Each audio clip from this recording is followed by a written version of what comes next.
Hello, everyone. Welcome back to our channel and welcome back to this podcast. I'm Pallavi Sehgal, I'm Priyanka Singh.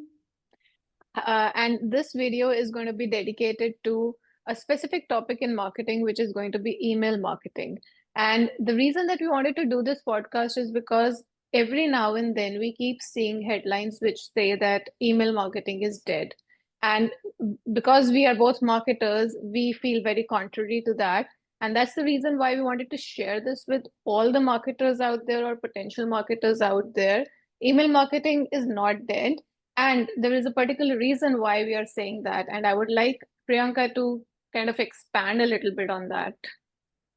Yeah, definitely, Pallavi, as you mentioned, it can't be dead because, like, we both know that we got plenty of emails in our inboxes every day, like every day, and we spend like lots of office hours while checking out our so I don't think so. It's going to be in anywhere sooner. However, the statics and the research shows the same thing. Like I have gone through the Statista report, which saying that like by 2025, this email marketing is going to be having around 13.5 billion revenue and email market through email marketing, and it's going to expand by 17.5 or 17.9 billion in 2027. So we can see there are lots of expansion also into the market through these kind of a research. And also have gone through the Gartner report as well, was showing that this is going to be a most effective channel across multiple stages of the customer journey, like when they are buying or they are looking for any like awareness purpose, which we say demand generation, and for the customer loyalty. These are the topmost channel which marketer use. But what is currently happening into the market? People are finding a lots of a crack in like while doing the email marketing, because what we were doing earlier is quite a different. There are not Mhm. lots of us norms and like GDPR compliances, which you can like right now is very tight guidelines for every other reason, like GDPR compliance for European region and can spam for Canada. Same goes with the US and Australia. There are lots. Everyone have their spam policy, and also these email search engines is being very intelligent day by day, that they are segregating all your emails into like personal and then social and then promotional. So they also filterize all your email. So what will happen, it's keep decreasing our open rate. And that's why marketers are little scared about that. They are not getting that much of open rates, and that's why they may think that this is not working for us. And also there are lots of channels, marketing channels are coming into the market, like people are more getting into the Insta and getting into the LinkedIn and other social channel, which currently majorly people are looking for. But I would say that everything have its own audience. Like people are there are lots of people who spend their time on social channels also, but there are lots of people who spends their time on emails, checking out their emails as well. So everything have its own space, and we just require a little bit more dynamic strategies and revolutionizing strategies to do the marketing, or to fill that crack basically. So given that we have various reports which keep suggesting that email marketing is going to keep growing and a lot of business is going to come from email marketing. And then at the same time, we have channels which are segregating. And definitely, this kind of leads us to our next segue, wherein we wanted to talk about the customer segmentation. As you talked about, that there are going to be people who are going to be dependent on email, but there are going to be people who are going to be more dependent on the social media. For example, we can definitely say that Gen Z is very in tuned towards the TikTok.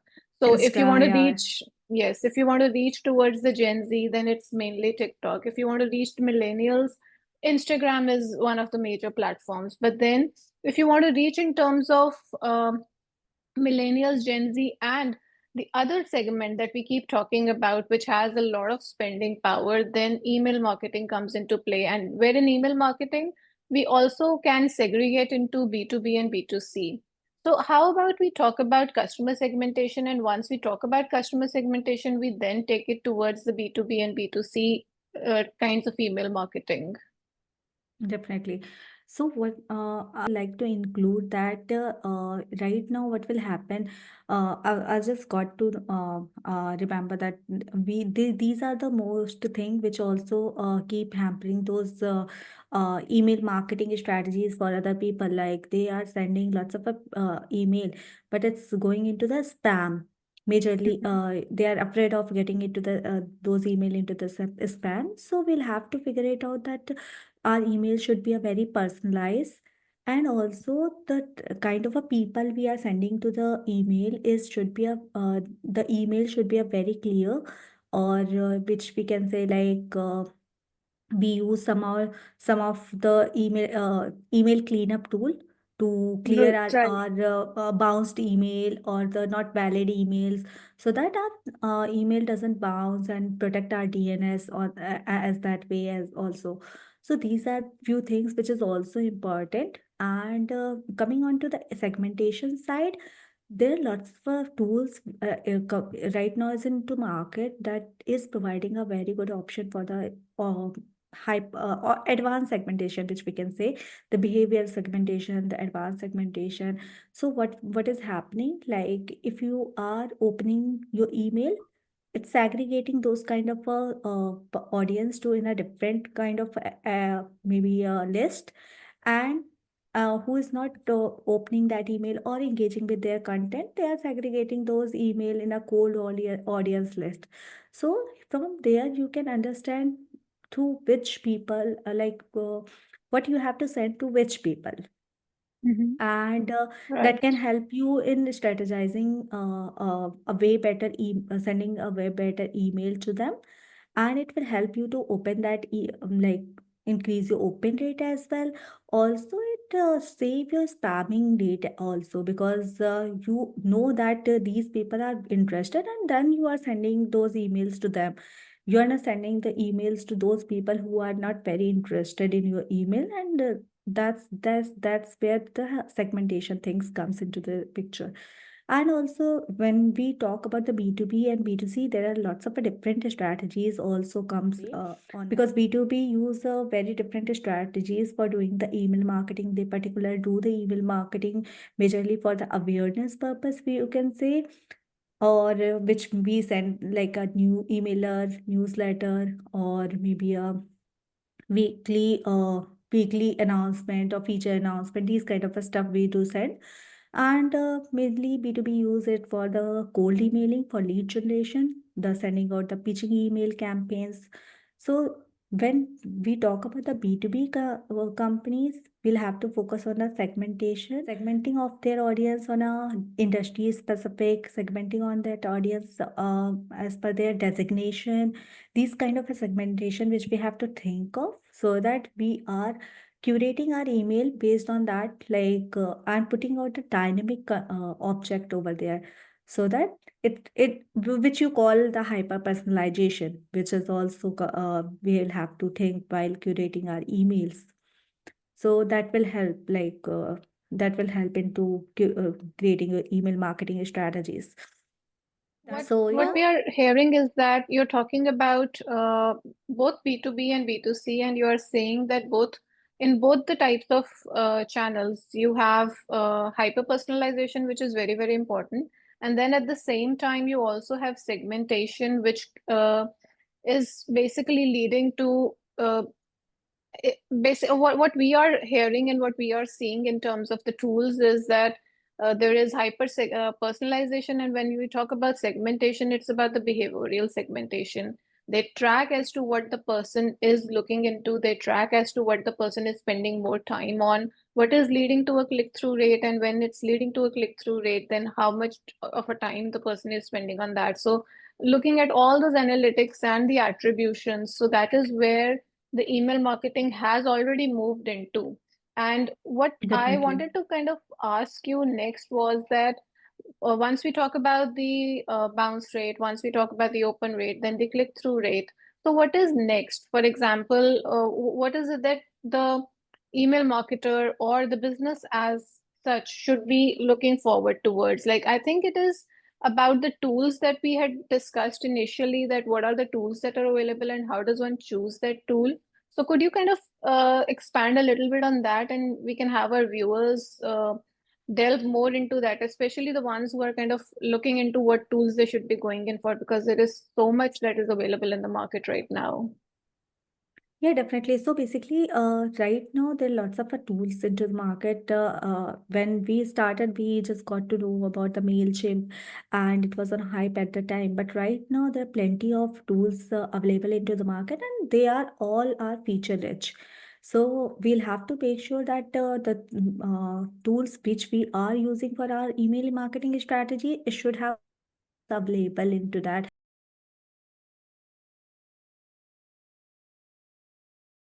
so that our emails we keep increasing our email open rate and click rate, and what's the purpose or the goal of our email marketing strategies. So what's the Mhm. primary feature I would think of is that it should have the audience cleanup option, like Mhm. having the you can clean up your email list that and validate your email list through that. And if it's not available, you can go with other options as well, like there is a zero bounce mail verifier. There are plenty of other tools available into the market, but goes with a proper validated emails while doing your email marketing. So what you're And trying to say is that before anything else is done, we need to kind of look into whether the email provider is does have this particular tool wherein the entire data can be sorted, the entire data can be divided into what is spam, what is not spam. Is that integrated with the email marketing tools, or is that a separate tool? So what do you prefer, and what do you suggest for our viewers? I would suggest to go with a tool which have those options, because hopping with Mm-hmm. a different tools and having the sign up over there and doing your things, it's quite time taking task. So if you have got that kind of a tools, like as we are into the CRM messaging, we have also developed the email marketing capabilities into our tool, and we do have the audience cleanup feature as well. So while taking care of all those needs, we have developed this feature so that people doesn't have to hop for a different tool to get those Mm-hmm. things done. They can just find out their target audience and just upload those lists, or integrate with any of the CRMs, and get their list and directly clean up those lists and send those emails. So that will be a perfect if they get those tools which have already the capabilities to do the audience cleanup for them. Then you have to must think about the tool which have the hyper personalization capabilities. When I'm saying the hyper personalization capabilities, it means, it doesn't mean like you have to just do the personalization on that space, like you are doing the personalization on subject only, which we were doing earlier, or is like saying hi Pallavi, hi Priyanka, and these kind of is like having a first name kind of a personalization. So these are not going to work at this point of time. We'll have to do the go with a hyper personalization, where we have to put on lots of a dynamic object into our email and let them find it out. Okay, these are email is just curated for us and talking about us, our problems are having, they would have certain solution just which is directly targeting to me. Mm-hmm. So that's why the hyper personalization is important, and we would have to think about those tools which do provide this dynamic object options as well. And then after, you will have to go with the segmenting option.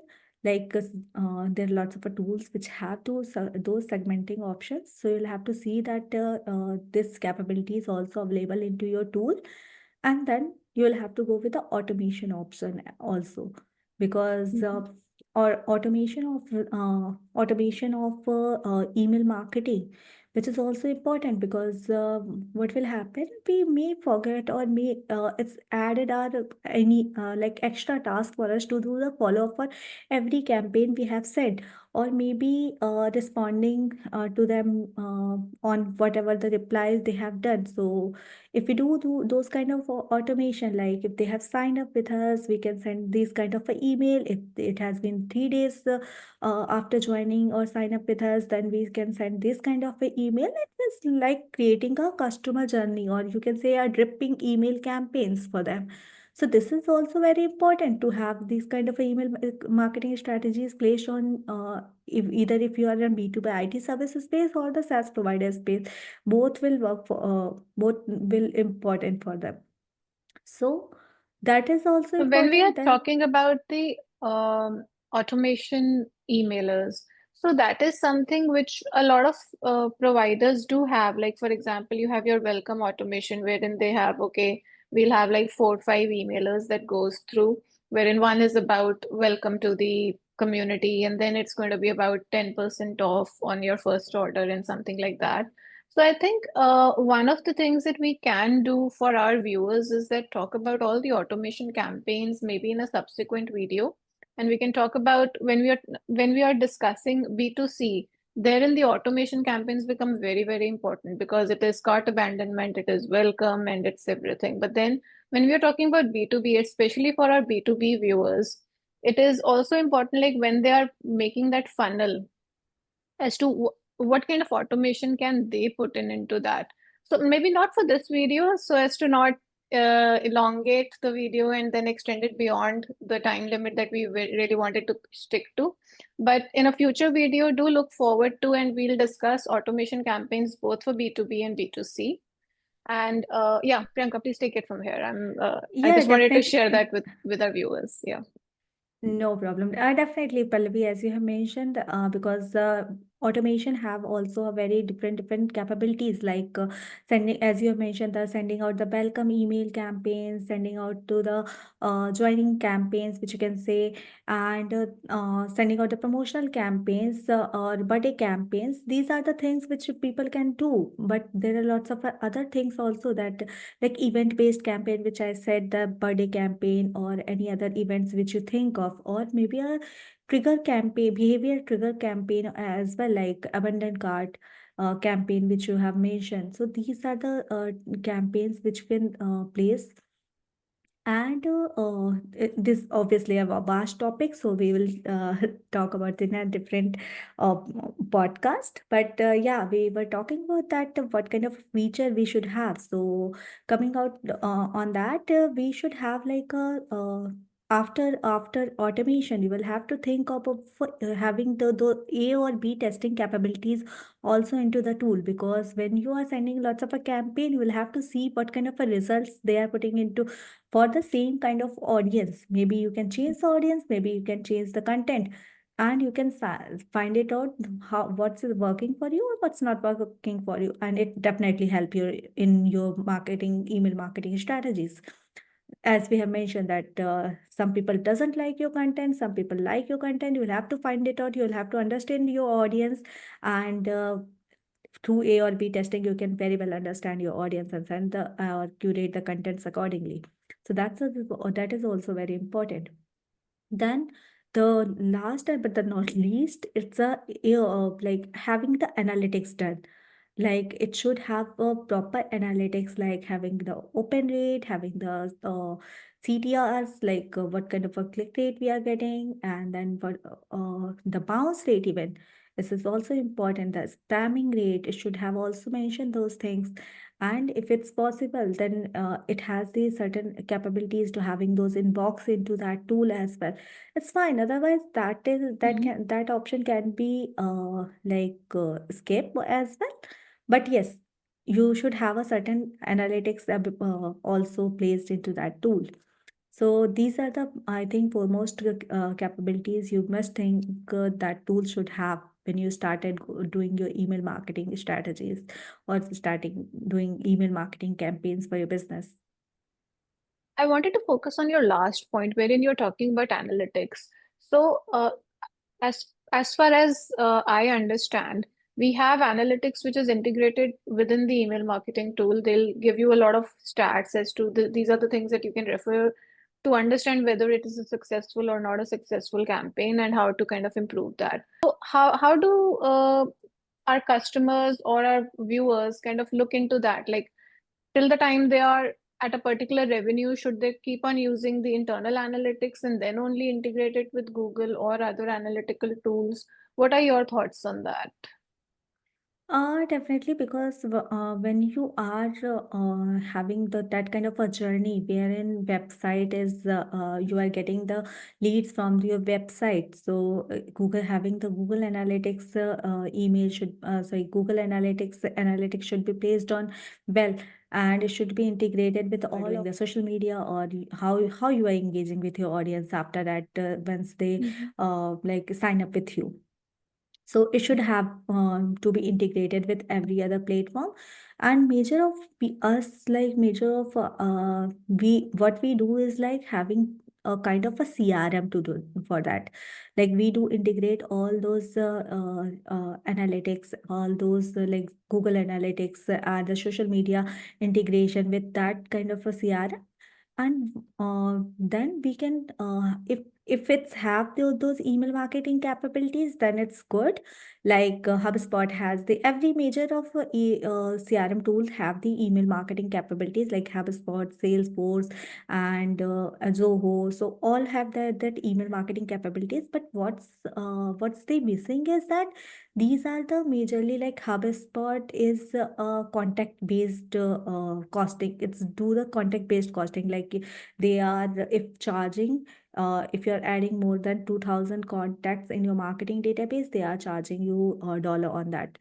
So that's why people are who are going with the bulk emailing or doing the cold emailing looks for the different platform. But we should have to make sure that these platform we look for the third party platform or any other tools which have those capabilities and uh, help us in sending our email marketing campaigns. But what we have to do is like we'll have to make sure that these tools also integrate with the our CRM system, and it should be a seamless integration so that we can like engage with that through that email, and it should be properly placed on with our marketing funnel which we or sales funnel which we have curated into the CRM. So that is very important. As I have mentioned that the features which I have told you is the last one, but not the least one, because this integration is also very important for to find it out. Like if you are seeing any of email marketing tool, you'll have to see that if you're using any of the CRM, you must have to see that it should be integrated with your email marketing tools as well. If it's not, there are plenty of other integrators like Zapier, Pabbly, Make is available into the market, but make sure that you integrate all your analytics with the CRM so that you'll get a proper, uh, a brief analytics, or you can say that 360 analytics of the customer, and you can uh, curate your marketing strategies accordingly. Got it. So I think with this overview, we can wrap up today's podcast. But for our viewers, we wanted to share with you the next podcast is going to be about AI in email marketing because AI is all that anyone is talking about. And we wanted to share with you as to how you can use AI to more efficiently operate your email marketing campaigns. So that's going to be the focus of our next podcast. And definitely, we have a lot of other things in line. So do stay tuned in and we'll see you in the next podcast. Thank you so much.